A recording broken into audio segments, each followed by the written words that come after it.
Yes.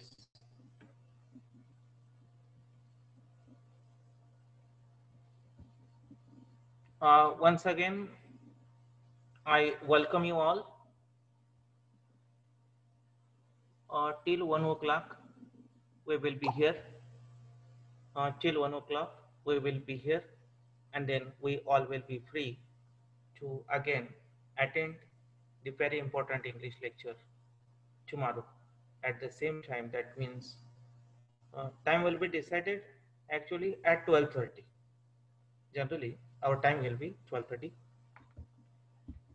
Many of these share characteristics with one another, which the particles or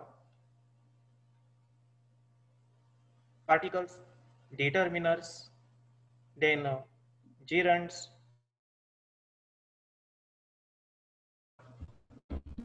which share characteristics, one or more of the 8 primary categories. For example, determiners adjectives, but they are not completely the same, and most particles are identical. Most particles are identical in appearance to prepositions. We feel them like prepositions, but have different grammatical functions. So prepositions have different grammatical functions and particles have different grammatical functions because they are harder to classify in comparison to the 8 categories that we have discussed about the parts of speech. So these other categories have been grouped together or will be grouped together in our lecture. Now let's study in detail about the noun. Now,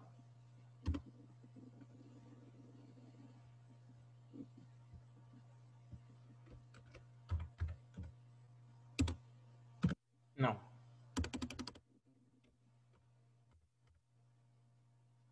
now, noun. Nouns are words that indicate a person.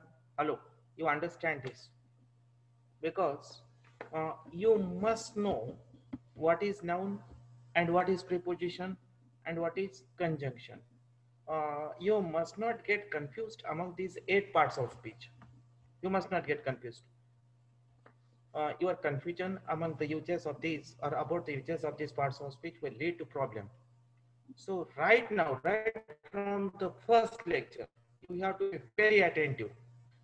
This is your English class for getting admission in National Defense Academy and making you an officer in the services like Air Force officer, Navy officer, and Army officer. So please understand this. Listen carefully and understand. Nouns are words. Nouns are words that indicate a person, place, or thing.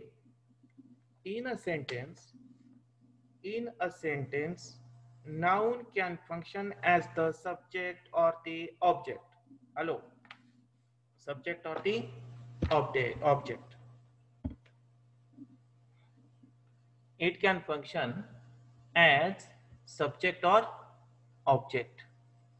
Subject or object of a verb or the preposition. Means I have already told you noun can function as the subject or the object of a verb or a preposition in the sentence. So at that time the placement of the noun will change.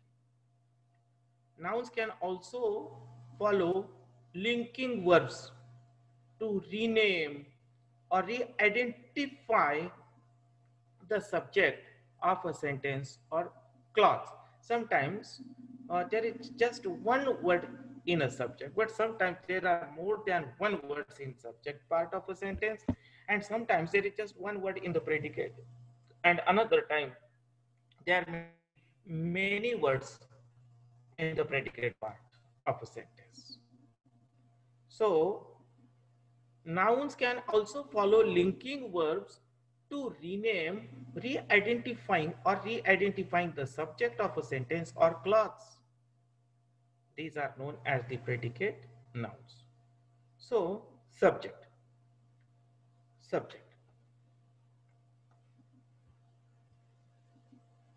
Very important, basic or fundamental study of English we are doing. Don't miss any of the concept, you must not miss.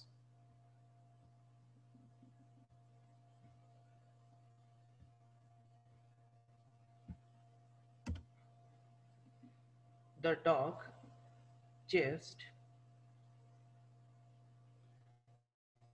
its tail. Or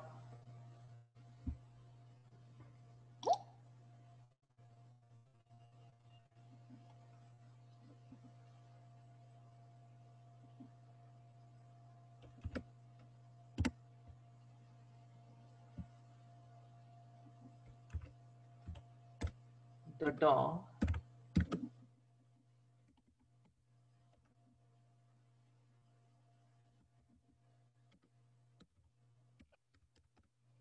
chased the tail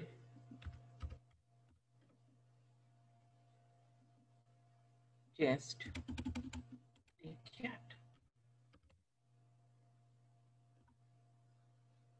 Chased the cat. Now, the subject in a sentence or clause is the person or thing doing or performing or controlling the action of the verb. For example, so here you will see this dog is a noun. Is a noun. The function of the noun, this dog is a noun. You understand? Then again, the dog is subject part. The dog is subject part. Chase the cat is a predicate part. Hello. Very important study we are doing because these are the things our MCQs are based on. Each and every word in a sentence and its a placement and formation is very important, dear friend. Now the subject in a sentence, that is the dog, the subject in a sentence or the subject in a clause is the person or thing doing, performing or controlling the action.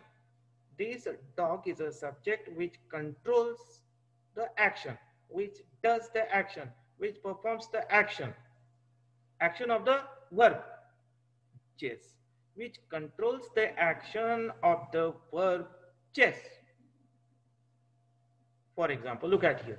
The dog subject controls the action of the verb chased. The dog chased the cat. The dog chased the cat. The dog is noun. It's the subject. The noun dog is performing the action. But doing action by the verb chased. The noun dog is performing the action of the verb chase. The noun dog is performing the action of the verb chase. Next example. Mary reads a book every week. Mary, you understand the function of the noun. It performs here the subject.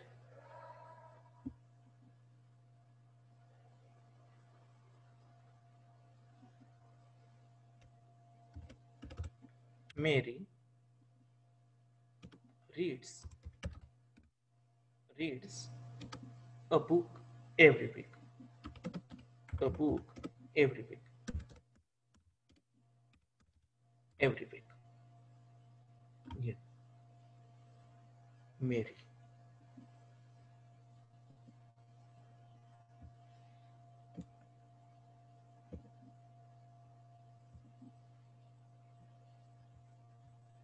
Yes. Mary reads a book every week. Just understanding of one example will help you to understand many examples.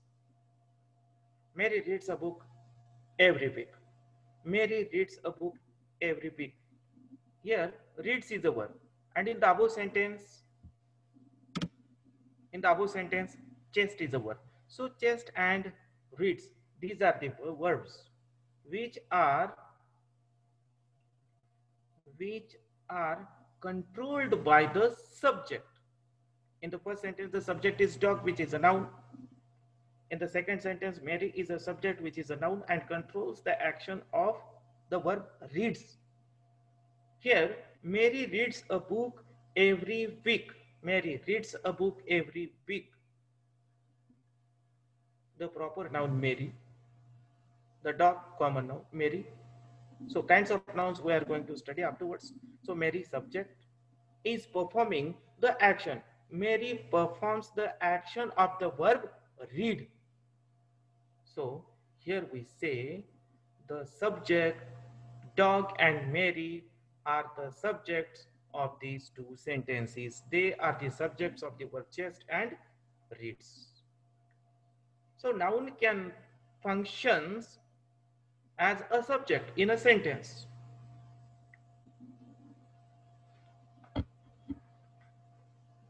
Then objects.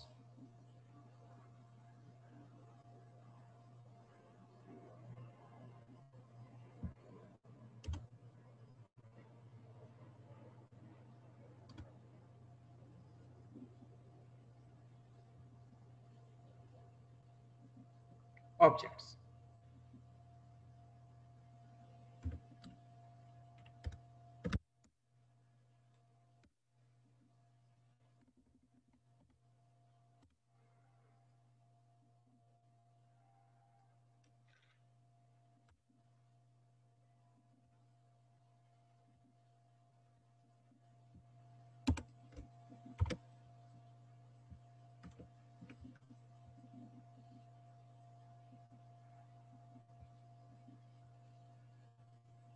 Objects.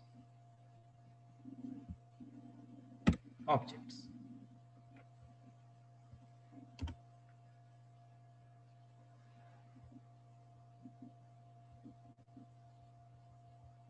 Here, for your understanding, they were subjects.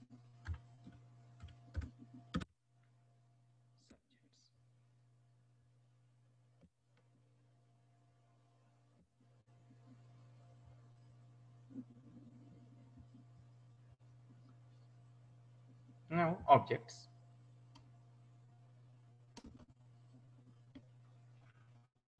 Grammatical objects have three grammatical rules. Hello.